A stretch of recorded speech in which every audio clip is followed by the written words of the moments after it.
और एक बड़ी खबर सामने आ रही है। कनाडा के प्रधानमंत्री जस्टिन ट्रूडो का इस्तीफा। जस्टिन ट्रूडो ने प्रधानमंत्री का पद छोड़ दिया है। सांसदों के विरोध के बाद ट्रूडो का यह इस्तीफा सामने आया है। ट्रूडो ने पीएम पद के साथ पार्टी नेता का पद भी छोड़ा। यह बड़ी खबर आपको बता रहे हैं। नए नेता के चुनाव तक पीएम पद पर बने रहेंगे ट्रूडो। ये बड़ी खबर आपको जानकारी दे रहे हैं। हालांकि 2015 से ही वो लगातार कनाडा के पीएम बने। हालांकि उनके स्टेटमेंट्स और कुछ फैसलों की वजह से अंदर खाने ही उनका विरोध लगातार होने लगा था, जिसकी वजह से आज उन्होंने इतना बड़ा फैसला लिया। उन्होंने प्रेस कॉन्फ्रेंस की और प्रेस कॉन्फ्रेंस में उन्होंने अपने इस्तीफे का ऐलान कर दिया है। यह बड़ी खबर आपको बता रहे हैं। कनाडा के प्रधानमंत्री जस्टिन ट्रूडो का इस्तीफा। जस्टिन ट्रूडो ने प्रधानमंत्री का पद छोड़ दिया है। सांसदों के विरोध के बाद ट्रूडो का यह इस्तीफा सामने आया है। ट्रूडो ने पीएम पद के साथ पार्टी नेता का पद भी छोड़ दिया है। तमाम जानकारी के लिए हमारे साथ हमारे सहयोगी मधुरेंद्र जुड़े हुए हैं। मधुरेंद्र, अपने स्टेटमेंट, अपने फैसलों की वजह से जो उनके लोग थे वही उनका विरोध कर रहे थे और आज उनसे परेशान होकर इतना बड़ा फैसला ट्रूडो का। देखिए, बिल्कुल दबाव में लिया हुआ फैसला है, क्योंकि अगर आप ट्रूडो को देखें तो दुनिया के सबसे 50 की लिस्ट देखें कि उसमें वो शुमार हो चुके हैं। लिबरल पार्टी के लिए उनसे छुटकारा पाना बेहद जरूरी था ताकि पार्टी अगले चुनाव में परफॉर्म कर पाए, और ये दबाव उनके ऊपर था, जिसके कारण उन्होंने लिबरल पार्टी की चीफ के पोस्ट से भी इस्तीफा दे दिया है और प्राइम मिनिस्टर पोस्ट से भी। और जाहिर तौर पर ये अपने आप में कनाडा के लिए सबसे बड़ी खबर है, क्योंकि ट्रूडो के नेतृत्व में कनाडा का जो हाल हुआ है वो दरअसल आप अंतर्राष्ट्रीय संबंधों के तौर पर देख सकते हैं। भारत और कनाडा के संबंध ही इतने निचले स्तर पर जा पहुंचे हैं, जिससे कहा जा सकता है कि कनाडा को दरअसल ट्रूडो से छुटकारा चाहिए था और उसका रास्ता अब हम साफ तौर पर देख रहे हैं। लेकिन सबसे बड़ी बात यह है कि अब आने वाले वक्त में विकल्प क्या बचा है पार्टी के पास? देखिए, विकल्प के तौर पर देखें तो हम आपको ये बता सकते हैं कि लिबरल पार्टी अब नए नेता का चुनाव करेगी और न्यू लीडरशिप का चुनाव जो है वो कनाडा में किया जाएगा। तो जाहिर तौर पे कनाडा में अब लिबरल पार्टी का नया नेता कौन होगा, ये अपने आप में लिबरल पार्टी के लिए बड़ा सवाल है और उसकी खोज में पार्टी जुट गई है, जैसे की जानकारी मिल रही है। खबरें ये भी सामने आई थी कि कम से कम 3 से 4 ऐसे नाम हैं जिनकी चर्चा हो रही है, जिनको आने वाले वक्त में ये पद सौंपा जा सकता है। देखिए, बिल्कुल ऐसे नाम हैं जाहिर तौर पर, और उन नामों के तरफ अगर हम इशारा करने की कोशिश करें तो लिबरल पार्टी के कई ऐसे नेता हैं जो इस लिस्ट में शामिल हैं और जाहिर तौर पर जस्टिन ट्रूडो को रिप्लेस करेंगे।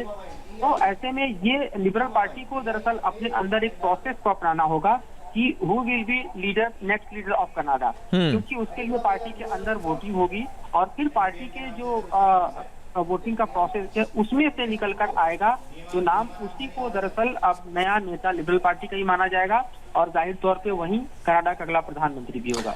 और जाहिर है कि अब जो नया पीएम बनेगा, अब वो कैसे संबंध हिंदुस्तान के साथ बनाकर रखना चाहेगा, क्योंकि हमने पिछले कुछ महीनों में देखा है ट्रूडो के कुछ ऐसे स्टेटमेंट सामने आए, कुछ ऐसे आरोप लगाए गए, जिसके बाद वो जो रिश्ता कई सालों से अच्छा चल रहा था उसमें खटास आई थी। क्या अब उसमें भी एक सुधार देखने को मिलेगा? देखिए, बिल्कुल क्रिस्टिया फर्लैंड की बात करें या मार्क कार्ने की बात करें या फिर डोमिनिक लिबलैंक की बात कर सकते हैं, ये तमाम ऐसे लोग हैं। जैसे कि डोमिनिक लिबलैंक की बात करें तो फाइनेंस मिनिस्टर हैं इस वक्त, और मार्क कार्ने जो है फॉर्मर गवर्नर हैं बैंक ऑफ कनाडा के, इनके नाम प्रमुखता से चलाए जा रहे हैं। डिप्टी प्राइम मिनिस्टर अगर हम देखें क्रिस्टिया फर्लैंड, वो भी दरअसल इस केस में शामिल बताए जा रहे हैं, और जो फॉरेन मिनिस्टर हैं मेलनी जोली, वो भी दरअसल इस केस में शामिल बताए जा रहे हैं। ये तमाम ऐसे नाम हैं जिन पर दरअसल इस वक्त विचार किया जा रहा है और देखना यह है कि लिबरल पार्टी में से इनके नाम पर मुहर लगाती है। पार्टी के जो वरिष्ठ नेता है वो किसके पक्ष में वोटिंग करते हैं और उसी से स्पष्ट होगा कि कौन होगा कनाडा का नेक्स्ट प्राइम मिनिस्टर। और उसे भारत के साथ संबंधों को तो साधना ही होगा, क्योंकि कनाडा की एक बड़ी इकोनॉमी हम देखें तो भारतीय मूल के लोगों पर निर्भर है और जाहिर तौर पे नए जो प्रधानमंत्री होंगे उनके समक्ष ये सबसे बड़ी चुनौती होगी कि कैसे अंतर्राष्ट्रीय संबंध। ठीक है मधुरेंद्र, आप बने रहिए हमारे साथ। देखिए, तमाम तस्वीरें सामने आ रही है। सबसे बड़ी बात यहाँ पर एक जो खबरें सामने आ रही है उसके हिसाब से यही बताया जा रहा है कि अगला जो पीएम चुना जाएगा तब तक जस्टिन ट्रूडो इसी पद पर रहेंगे। जस्टिन ट्रूडो के शासनकाल में भारत से संबंध काफी खराब हो गए, जिसका दबाव भी ट्रूडो पर काफी रहा। दिखाएंगे आपको रिपोर्ट, लेकिन इसी बीच में तमाम तस्वीरों के साथ साथ हमारे साथ इस वक्त दीपक बोरा जी जुड़े हुए हैं। दीपक जी, बहुत बहुत स्वागत है आपका। इस फैसले को आप किस तरीके से देख रहे हैं, ट्रूडो का इस्तीफा? सबसे पहले आपका बहुत बहुत धन्यवाद। जी। मैं इस एरिया में रहा हूँ, मैं इस देश को अच्छी तरह से जानता हूँ और आपके चैनल पर मुझे आने से बहुत अच्छा लगता है, बहुत मजा आता है। जी। मैं सीधी बात बताता हूँ कि किसी भी नेता के लिए दो चीजें होती हैं, उसके देश की इंटरनल सिचुएशन और एक्सटर्नल रिलेशन, अंदरूनी हालात और बाहर के। अंदरूनी हालात में महंगाई बहुत बढ़ रही है, बेरोजगारी बढ़ रही है, लोग संतुष्ट नहीं हैं और ये जो व्यक्ति है just out Trudeau, dustbin Trudeau, झूठ पे झूठ पे झूठ पे झूठ बोलता जाता था। आपको याद होगा जब ये भारत आया था, साबरमती गया था, वहां पे चरखा वो चला रहा था, बोला मैंने भारत का दिल जीत लिया। फिर पता नहीं अजीब अजीब से कोई उछल कूद कर रहा था, बोला मैं भांगड़ा कर रहा हूँ। बेवकूफ आदमी है। एक्सटर्नल रिलेशन में सर बता देता हूँ, दुनिया की 4 महाशक्तियां हैं।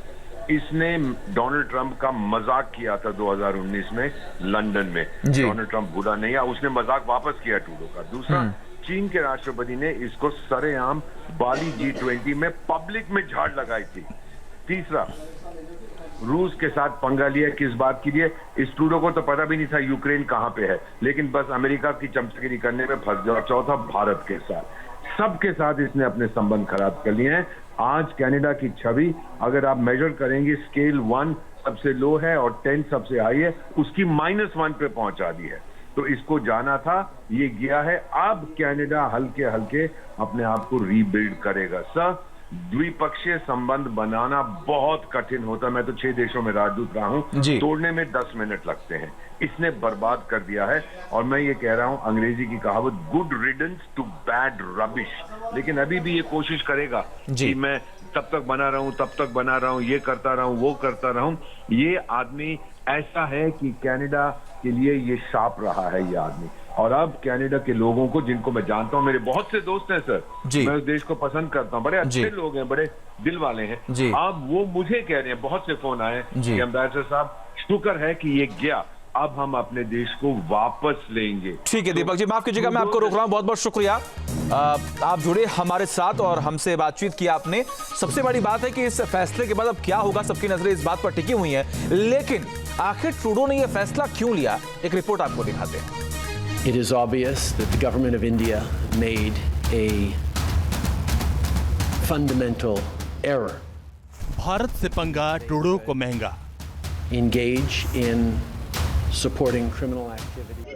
ट्रूडो ने अपने राज में भारत कनाडा संबंधों को सबसे खराब दौर में पहुंचा दिया। बीते 2 साल में दोनों देशों के रिश्ते काफी बिगड़े हैं, जिसकी पूरी जिम्मेदारी जस्टिन ट्रूडो की ही है। ट्रूडो के शासनकाल में कनाडा भारत विरोधी ताकतों का अड्डा बन गया है। कई प्रतिबंधित भारत विरोधी चरमपंथियों को ट्रूडो ने कनाडा में शरण दी। जून 2023 में आतंकी हरदीप सिंह निज्जर की हत्या को लेकर ट्रूडो ने भारत पर निराधार आरोप लगाए। भारत ने इस पर कड़ी आपत्ति जताई, सबूत मांगे, लेकिन ट्रूडो सबूत नहीं दे पाए। इसी बात को लेकर विवाद इतना बढ़ा कि दोनों देशों ने एक दूसरे के राजनयिकों को निष्कासित कर दिया, जिससे आपसी संबंध और खराब हो गए। ट्रूडो यही नहीं रुके, उनकी सरकार ने भारतीय राजनयिकों पर जासूसी का झूठा आरोप लगाया। ट्रूडो की भारत विरोधी राजनीति ने उन्हें अंतर्राष्ट्रीय मंच पर अलग-थलग कर दिया। We want them to be built here in Canada. We want बीते दिनों ट्रूडो अमेरिका के नवनिर्वाचित राष्ट्रपति डोनाल्ड ट्रंप से मिलने गए थे, लेकिन इस दौरान ट्रंप ने उन्हें कोई अहमियत नहीं दी। इतना ही नहीं, ट्रंप ने कनाडा को अमेरिका का 91वें राज्य और ट्रूडो को उसका गवर्नर तक कह दिया था। इसने भी ट्रूडो की काफी फजीहत कराई थी।